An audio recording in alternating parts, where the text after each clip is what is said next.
च प्रणम्य शिरसा देवं गौरीपुत्रं विनायकम् भक्तावासं स्मरे नित्यं आयुर्कामार्थसिद्धये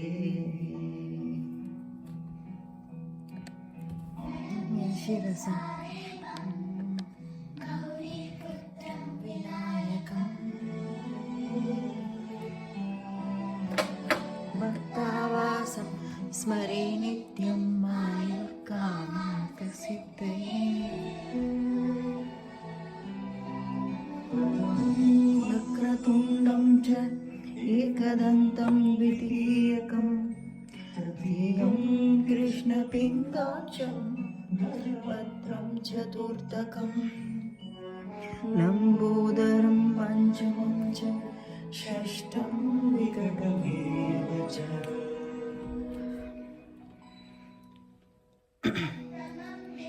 राजेन्द्रं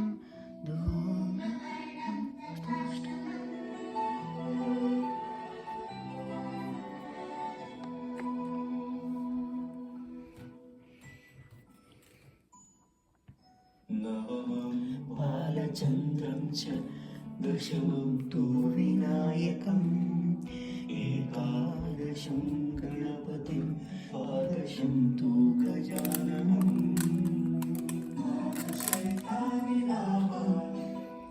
संयम्य पठे नरः विघ्नभयं तस्य सर्वसिद्धिकरं प्रभो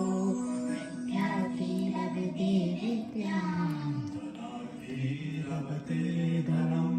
पुत्रार्थी लभते पुत्रान् मोक्षार्थी लभते गतिं गणपति स्तोत्रं शङ्कुवासैर्यं फलं लभेत् सर्वैः सिद्धिं च लभते मात्र संशयः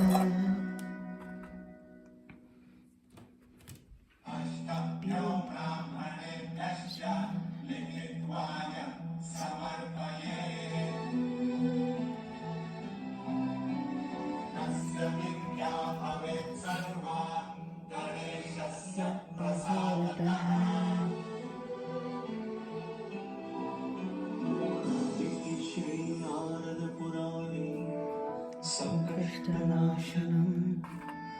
नाम श्री गणपति स्तोत्रं संपूर्णम्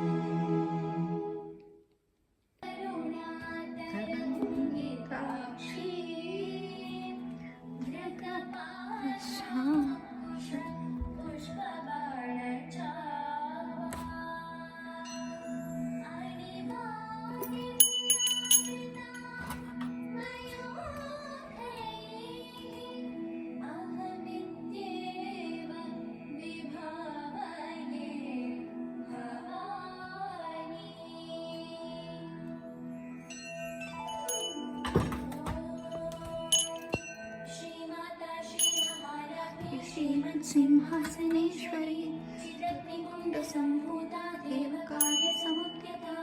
उद्यद्भानुसहस्राभा चतुर्बाहुसमन्विता नागस्वरूपपाशाढ्या क्रोधाकारा कुशोज्ज्वला मनोरूपी कोदण्डा पञ्चतन्मात्रसायका निजारुणप्रभापूरमच्युतब्रह्माण्डमण्डला चम्पकाशोकपुण्डाकसौगन्धिकरसत्कचा कुरुविन्दमणिश्रेणी कनत्कोटिः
गमना